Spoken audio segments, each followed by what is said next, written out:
Isa nga sa pinag-uusapan ngayon sa social media, ang mainit na talakayan tungkol sa height limit ng paparating na PBA Governors Cup dahil ang height limit ay 6'6 lamang.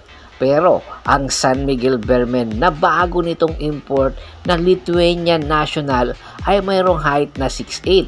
Ang tanong ng mga fans, paano ito nakapasa dahil ang height limit lamang ay 6'6 ganon, 6'8 ito.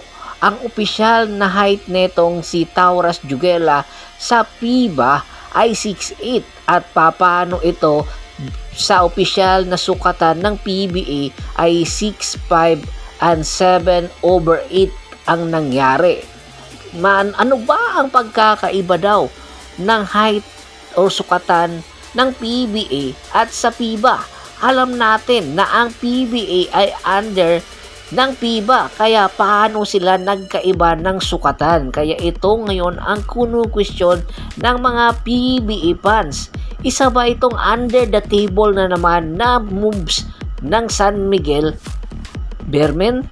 Alam natin nung nakaraang linggo, isang controversial na galawan ang ginawa ng Magnolia at ng Barangay Ginebra San Miguel via blockbuster trade na kung saan ang mga nakatrade nila ay hindi nga patas ang nangyari. Ito na naman, gumalaw na naman daw ang SMC, particularly ang San Miguel, at dito na naman sa height ng mga import gumawa ng magic. Ganon, bakit hindi na lang tanggalin ang height limit ng import? Alam naman natin na sila rin lang ang gumagawa ng mga rules.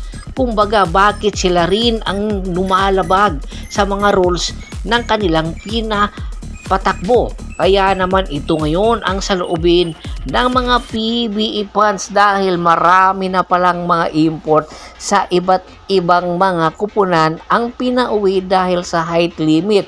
Pero nga bakit pagdating sa mga SMC team ay hindi ito pinagbabawal at nakakalusot? Ano nga ba ang pagkakaiba ng height limit or height measure ng PBA at sa FIBA? Yan ang ating pinag-uusapan ngayon. At isa pa sa mga posibleng magpagulat sa inyo, alam nyo ba na isa sa pinakasikat na PBA import ngayon ay meron din problema pagdating sa height? Opo, ito nga po ay si Justin Brownlee. Si Justin Brownlee, nang pumasok ito sa PBA, ang official height limit nito ay 6'7 base sa FIBA. Pero ang ipinalabas ng PBA ng sukatin ito ay 6'5 lamang.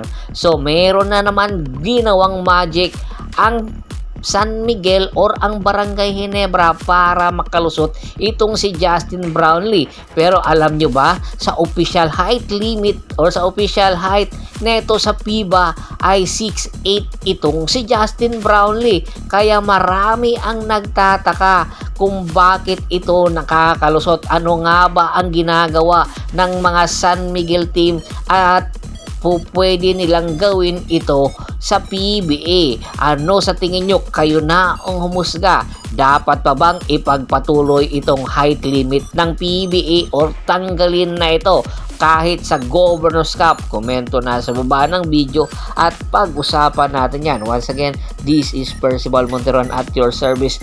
Don't forget to subscribe my sports channel at don't forget to click the notification bell button para nga maging updated palagi sa kwentuhan. At bago pa man natin tapusin ang ating kwentuhan, shout out muna tayo sa ating mga solid na followers na laging sumusuporta sa atin. Kay Kagawad Katsakin Udukusin ng Hagonoy, Bulacan, Adrian Dulay at sa Dulay Family, Ronald Bersobidad, Anthony Laquialon at sa Laquialon Family, Julius Roche, Michael Rosalado, Dennis Rosalado, Bernijan Cordoba. Marami pong salamat sa walang sawa niyong pagsuporta. Pakibisita na rin po ng Facebook fanpage ko. Paki-like, paki-follow, pag-share na rin po sa YouTube channel ko. Hanggang sa muling kwentuhan, maraming salamat po.